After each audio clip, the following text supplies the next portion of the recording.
Max Finance degan deb nomlangan korxona bor. O'sha korxonaga muvofiq keyin shu yil bevosita ishtirok bo'ldi. Bu kishi biz bilan demak amaliyotda bo'layotgan asosiy masalalar bilan o'rtoqlashib kelsa, marhamat.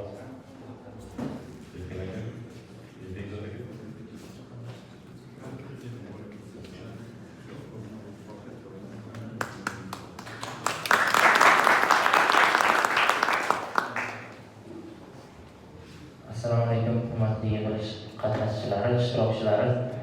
Juda ham xursandman bugungi uchrashuvda qatnashayotganimdan. Sababi o'zimni ustozlarimning oldida so'zlayotgan hozir. Men o'zim 2009-yil Samarqand qishloq xo'jaligi institutini tugatganman. Olim Murtazayev domla dars berganlar bizga, G'aniyev domla dars berganlar. Aynan hozir domlalarimning oldida so'zlash men uchun sharaf. Katta rahmat sizlarga. Bugungi mavzuyimiz boya ustozlarimiz ham Nozir Aliyevich domlalarimiz aytib o'tdilar. Biznesda dardi bor. Bizlarda dardlarimiz yig'ilgan. Mana shu dardlarimizni bugun sizlar bilan bu yoqda amaliyotchilar, talabalar, ustozlar bilan birgalikda bo'lishish juda ham muhim va o'z vaqtida bo'ldi deb o'ylayman. Bugungi mavzuyim amaliyotchi buxgalterlardan talab qilinadigan zamonaviy kasbiy bilim va ko'nikmalar. Ya'ni bizlar kompaniyamiz 12 yillik faoliyati davomida juda ham ko'plab yoshlar bilan uchrashib, suhbatlashib, ularni ishga qabul qilayotganimiz jarayonida juda ham ko'p kamchiliklarni ko'ramiz.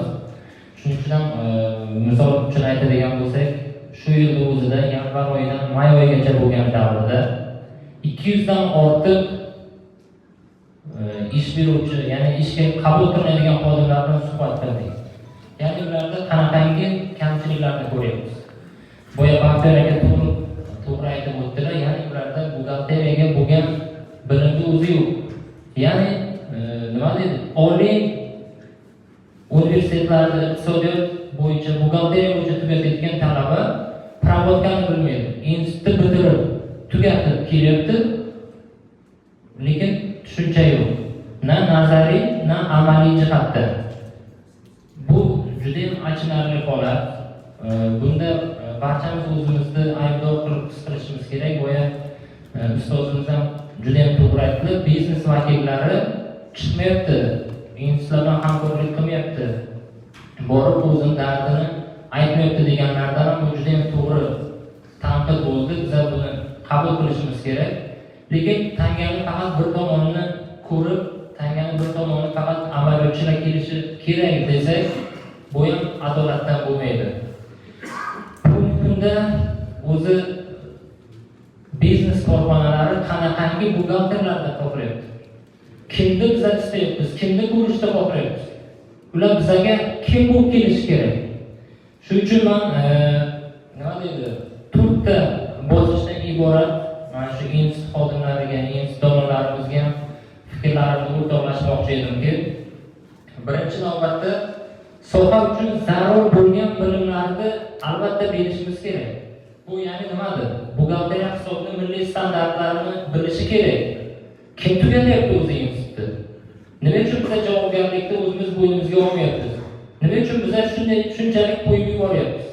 Nima uchun biz eski sarqitdan qolib ketgan bilimlarni haligacha berib, o'zimizda javobgarlikni his qilmayapmiz? Bu juda ham achinarli. Bu juda ham achinarli. O'qituvchilar kimni qo'yib yuboryapti? Nima uchun qo'yib yuboryapti u bolani? Nima uchun unga javobgarlikni bo'yniga olmayapti? Nima uchun biznes qiynalishi kerak? Boya to'g'ri aytib o'tdi, biznes kirib kelmayapti deb. Bo'ldi, biz kirib kelamiz. Lekin o'qituvchilardan ham shaxsiy javobgarlik bo'lishi kerak. Qaysi yuz bilan biz aytamizki, keyin bu mani shogirdim deb. O'zi hamma narsaga erishsa, o'zi kurslarga borsa, o'zi o'qisa, boshqa narsa qilsa, nima uchun biz uni shogirdim deb aytishimiz kerak? Bunday bo'lishi noto'g'ri. Shuning uchun birinchi navbatda professional bilimlarni biz berishimiz kerak. Buxgalteriya hisob milliy standarti, xalqaro standartlar, soliq kodeksiga oid bilimlarni, mehnat va fuqarolik qonunlarini. Bir tomondan ko'rib chiqadigan bo'lsak, hozirgi kunda O'zbekiston sharoitida buxgalterlar juda ham universal bo'lishiga olib kelyapti. Ya'ni boshqa davlatlarda buxgalteriya faqat pravotkirlar boshqa narsalar bilan shug'ullanadi. Soliq kodeksini asosan yuristlar yuritadi. Ya'ni yuridik bilimga ega bo'lgan mutaxassislar soliq kodeksini yuritadi. Lekin bizda shunaqangi hozir endi rivojlanib kelayotgan kichik korxonalarda bir vaqtning o'zida ham yuristni, ham moliyachini, ham buxgalterni, ham boshqa kasblarni birlashtirishni yoki shuncha xodimni olishni imkoniyati bo'lmagani uchun buxgalterlarga juda ham katta yuklama to'g'ri keladi. Shu sababli biz majburimizki, buxgalteriya hisobiy milliy standartini, soliq kodekslarini to'g'ri o'qitib, shu bolalarni tayyorligiga amin bo'lib chiqarishimiz kerak. Ikkinchi navbatda oladigan bilimlari ular o'sha moliyaviy hamda boshqaruv sohasiga oid birlamchi bilimlar. Ya'ni moliyaviy hisob nima, boshqaruv hisobi nima, ta'riflar bilan qanday ishlash kerak, bu narsalarni biz o'qitishimiz kerak. Uchinchi navbatda raqamli ko'nikmalar. Bu nima degani? Hozirgi kunda buxgalteriyaning oldingidek qog'ozlarda yozadigan davr emas. Kompyuterda biladigan bolalar kerak. Juda ham ko'p aksariyat holatlarda ko'ryapmiz, bizga kelgan institut tugatib kelgan bolalar kompyuterda yozishni bilmaydi. Kompyuterda ishlatishni bilmaydi, kompyuter savodxonligi yo'q. Bu yerda hozir raqamli aytayotgan joyimizda ADNS programmasi bor. ADNS programmasini ma'lumot uchun aytib o'tishim kerakki, mana hozir institutda domlalarimiz o'tiribdi. Vekon kompaniyasi shunaqangi dastur yaratgan, institutlar bilan birgalikda hamkorlik qiladigan 3.0 redaksiyasi. Ular bilan hamkorlikda shartnoma tuzib, mana shu yangi zamonaviy ADNS programmasini institutlarda kabinetlarga olib kirishimiz kerak. Hozir ko'ryapmiz, bir o'z dasturi yoki soxta zartlayotganda piratskiy versiyalar deyiladi, ADNSlarni o'qityapti, u talabga javob bermaydi. Bu o'zimizda aldashimiz. ADNS o'tyapmiz deb o'zimizda aldayapmiz, lekin natija yo'q. SAP degan dasturlar bor, bilish kerak yigitlarimiz. Power BI degan narsalar bor, BI texnologiyalari rivojlanyapti, business intelligence deyiladi, tahlillar bo'yicha. Hech kimni xayoliga ham kelmayapti hozir. Mana shu narsalarni o'qishimiz kerak, shuni qilishimiz kerak degan tushuncha yo'q. To'rtinchi muammo soft skilllar yetishmayapti. Ya'ni bu hayotiy ko'nikmalar. Misol uchun aytadigan bo'lsak, bizga keladigan talaba buxgalteriyani ham biladi, lekin oddiy muomala layoqati yo'q. Mijoz bilan qanday qilib gapirishni bilmaydi, uni dardini bilmaydi. Unga aytadigan gaplarni qanday qilsam-ki u odamga yetib boradi degan tushuncha yo'q. Hammaga bir xil formulani ishlatadi. Biz individualimizda hammamizda o'zimizda ehtiyojlarimiz, xohishlarimiz, o'zimizga nisbatan munosabatni xohlaymiz. Hozir zamon o'zgardi. Hozir xizmat ko'rsatish zamoni. Hamma buxgalter kuchli bo'lishi mumkin. Lekin kim yaxshi munosabat, yaxshi g'oyalarni beradigan, mijozlarning dardini eshitadigan bo'lsa, shu bilan ishlaydi. Hozir buxgalterlarimiz juda ham ko'p kollejda buxgalteriya fakultetini tugatib ham o'zini buxgalterda bino qilyapti. Vaholanki buxgalteriya bilimlari yo'q, o'qib olaman, o'rganib olaman, ish jarayonida qilaman degan tushunchalar bor. Shu narsalarni biz oldini olishimiz kerak. Shuning uchun ham hozir boya domlamiz ham aytib o'tdilar, universitet va amaliyot o'rtasida uzluksiz hamkorlikni yo'lga qo'yishimiz kerak. Busiz baribir ham bo'lmaydi. Endi hozircha sharoitlarimiz shunday, hamma o'zicha ishlab, nima deydi? Jungli sharoitda desak to'g'ri bo'ladi. Hamma o'zi metodologiya yaratdi, hamma o'zi harakat qilib, nimadirlar yaratishga intilyapti. Shu sababli bizlarda korxona ham. Hozir institut tugatib kelgan bolalarni bizlarda qayta tayyorlov, o'zimizda xodimlarni boshqatdan qayta tayyorlayapmiz. Ularga karyera kurslarini qilib berganmiz. Nima qilsa, qaysi bilimlarni olsa nima bo'lishini chizib beryapmiz. Balki institutlar bilan shu narsalarni dardlarimizda aytsak, ko'rib, ular ham xulosalarni bersalar. Bu dual education degan so'z juda ham ko'p yangradi. Demak, bu narsaga o'zimiz bilyapmiz, og'riqli tomonlarimiz qaydaligini his qilyapmiz. Demak, yetarlicha shu bo'yicha ishlashimiz kerak. Dual education bo'yicha ham aytib o'tmayman. Soft skills va kasbiy etika bo'yicha alohida modullar bo'lishi kerak.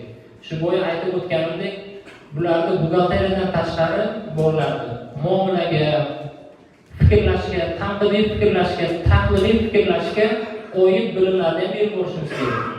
Endi u robot bo'lib chiqish kerak emas, faqat mana shu qaravatgani berarkan, mana shunday ishlarkan degan tushunchadan chiqish kerak emas. Hurmatli yoshlar, mana shu narsalarni sizlar ham eshitib olinglar. Bizga robot kadrlar kerak emas. Faqat qaravatgani beradigan ustozim shunday dedi, mana shu narsa mani dedi yo'lim ekan degan tushuncha bo'lmas. Men juda ham ko'p bor aytaman. Ustozing aytgan bo'lsang, shu ishni qilmaganda borib top, tagida nima turibdi, qaysi qonunga asosan ustozing aytdi. Chunki u ham adashishi mumkin. U ham xato qilishi mumkin. Shuning uchun ham aytilgan har bitta gapni qilavermanglar. Borib fundamental tagiga borib o'qinglar. O'qituvchilarni qayta tayyorlash va ularni biznesga yaqinlashtirish. O'qituvchilarimizni ham endi boshqatdan qayta tayyorlashimiz kerak, baribir ham biznesga yaqin olib borishimiz kerak. Faqat nazariya bilan ish bitmayotganini biz ko'rib turibmiz. Biz bu ishni oldin qilishimiz kerak edi. Lekin kech bo'lsa ham, bugundan bo'lsa ham boshlashimiz kerak. O'qituvchilarimiz ham chiqib ko'rish kerak, real buxgalteriyada qanday ishlar bo'lyapti, qanaqa amaliyotlar amalga oshirilyapti. Va ta'lim sifatini baholashning yangi mezonlarini shu boya o'tgandek ko'rib chiqishimiz kerak. Darslarimiz juda ham katta, meni fikrlarim hozir emotsiya ham bo'lgan bo'lishi mumkin, lekin men fursatdan foydalandim bugun. Chunki bu narsalarni aytmasak, mana yoshlarimiz eshitmasa, ular bilmasa, bu kech qolyapti. Xalqaro kompaniyalar kirib kelyapti hozir. Har kuniga xalqaro kompaniyalardan bizga qo'ng'iroqlar bo'lyapti. Bizlarni buxgalteriyamizni qilinglar. Tilni biladigan bolalar yo'q, ingliz tilini bilmaydi. Ular xohlayapti xalqaro standartlar bo'yicha, mana Koreya kompaniyasi kirib keldi, aytayapti bizga xalqaro standartni biladigan bolalaringiz bormi? Sertifikatlarni beringlar, kimsa ishga olamiz. Yoki sizlar bilan ishlaymiz deyapti. Ya'ni biz majburiy qilishimiz kerak. Institut tugatib chiqayotgan bola KET, SIPA, ACCA va boshqa sertifikatlarni tugatib chiqish kerak. Ya'ni quruq faqat diplom bilan emas.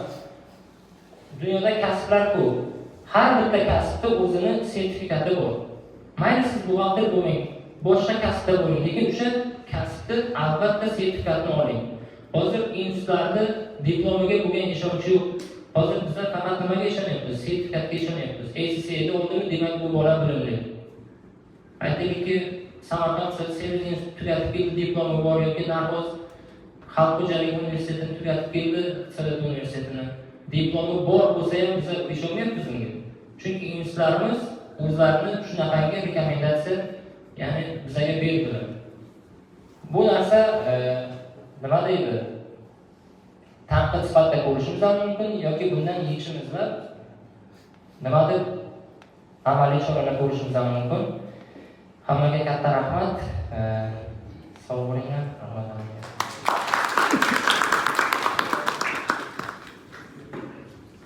Mana hozir bu ikkinchi qiz aytdilar, ustozlar turibdi, sana nima hayajonlanib degandaydi. Shunga bittamiz esimga keldi.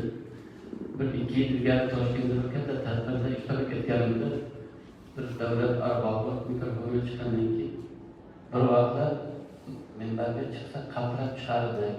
Hozir minbar bizni ko'zda qatraydigan bo'lgan. Mana shu yigit mana minbarda qatraydigan yigit bo'ldi. Mutaxassis bo'ldi. Haqiqiy yaxshi g'oyalarni, yaxshi amaliyotni, yaxshi nazariyani, bog'liqni, integratsiyani aytyapti. Katta rahmat. Rahmat. Sog' bo'ling, katta rahmat.